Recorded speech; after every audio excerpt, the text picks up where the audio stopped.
আসসালামু আলাইকুম ওয়া রাহমাতুল্লাহ। আসসালামু আলাইকুম ওয়া রাহমাতুল্লাহ।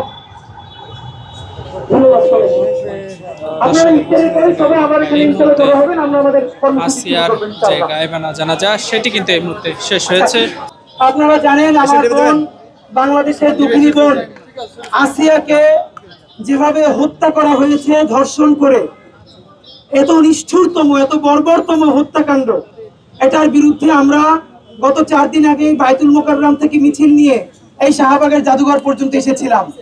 ইনকিলাব মঞ্চ যে কর্মসূচি ঘোষণা করেছে গতকাল থেকে লাগাতার অবস্থান কর্মসূচি 5 দফা জানিয়ে, সেই 5 দফা কর্মসূচির প্রথম দফায় কিন্তু আপনারা জানেন যে সমস্ত ধর্ষকদের সর্বোচ্চ শাস্তি নিশ্চিত করার জন্য অতি দ্রুত অবিলম্বে দ্রুত বিচার ট্রাইব্যুনাল গঠন করতে হবে এবং যেই দ্রুত বিচার ট্রাইব্যুনালে একমাত্র শুধুই এই ধর্ষকদের বিচারের জন্য গঠন করা হবে।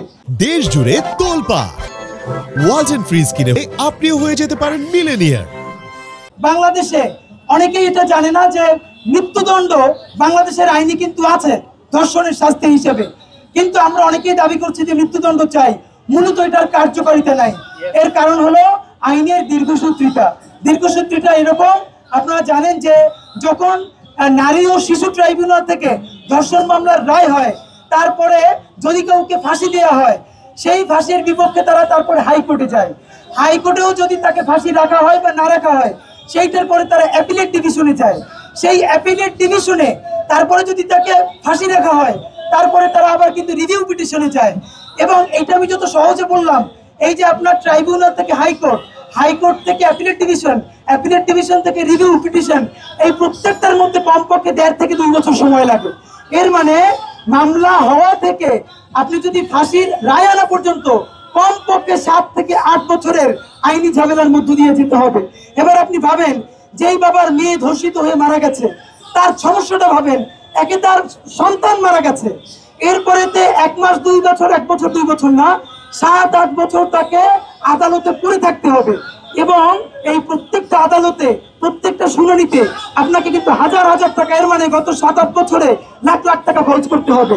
আরো বিপরীতে ব্যাপার হলো, যারা ধর্ষক তারা তো সবসময় শক্তিশালী, তারা তো টাকা পয়সার মালিক, তারা এখানে কোটি কোটি টাকা খরচ করে, আর ধর্ষিতের বাবা ভালো কোনো উকিলও নিয়োগ দিতে পারে না। এই জন্য আইনি মৃত্যুদণ্ড থাকলেও কাউকে মৃত্যুদণ্ড কার্যকর করা যায় না। এইটা রোধ করতে হবে। আমাদের প্রথম দাবি, সমস্ত ধর্ষকদের বিচার নিশ্চিত করার জন্য অতি দ্রুত, শুধু ধর্ষণ মামলার বিচারের জন্য দ্রুত বিচার ট্রাইব্যুনাল গঠন করতে হবে এবং যেদিন থেকে মামলা শুরু হবে তার 90 দিনের মধ্যে এই মামলা নিষ্পত্তি করতে হবে। সেক্ষেত্রেও আমরা বলেছি আরো একটা কথা, এইখানে যে ধর্ষিতা, সে কিভাবে অ্যাডভোকেট নিবে? তার তো টাকা পয়সার সঙ্গতি নাই। সে যে ধর্ষিত হয়েছে, সে তো ভিকটিম, তাকে আইনি সহায়তা দেওয়া রাষ্ট্রের কর্তব্য। যদিও রাষ্ট্রের ছোট কিছু অর্গান আছে, কিন্তু প্র্যাকটিক্যালি তারা সহায়তা পায় না। সুতরাং তাকে আইনি সহায়তা দেওয়া রাষ্ট্রের নিজস্ব দায়িত্ব বলে গ্রহণ করতে হবে।